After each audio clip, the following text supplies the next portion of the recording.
7月2日开始呢，这台北市298个场所禁止店家免费提供用一届着片的餐具，上无爱甲这消费者收1块，希望会当达到这本数减量的目标。不过也是这项政策呢，有真侪民众唔知影。台北市环保局表示，目前到年底拢未发钱，未来也会加强宣导。真侪人会甲3顿包顿去食，也毋过自7月22日开始，台北市府规定讲，市府列管的298个场所，亲像公家机关、学校、儿童新乐园，甚至是台北地下街等等的店家，袂当免费提供用一届着平条的碗、箸甲汤匙啊，上无爱甲消费者收1块，希望促进民众有环保意识。有民众表示，还阁毋知影这个政策，也毋过有民众讲，若是要收钱，就会拍算家己砸。没有，不知道啊。就外带自备就好。当然就是带着自己的自备餐具啦，也是 OK， 对啊。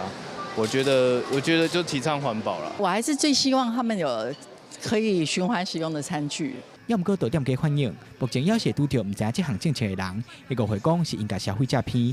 店家希望台北市府爱阁加强宣导。影响蛮大的，因为其实以这边的场域来讲好了，这边都是分食文化，所以客人通常会点了1份餐之后，跟你索取可能4到5个餐具不等。那如果以店家来说，其实我们当然在餐点的成本上面就会上升。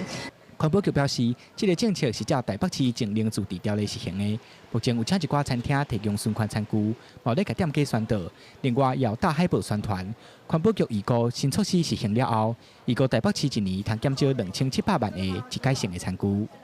我们希望能够鼓励重复使用，来减少垃圾量的产生。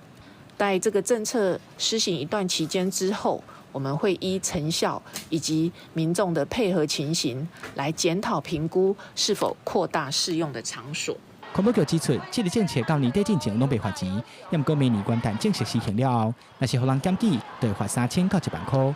环保局讲，这段时间会继续加强宣导，毋望消费者培养家己炸餐具的习惯，促进本色减量。记者桂宗林、曾俊佑台北报道。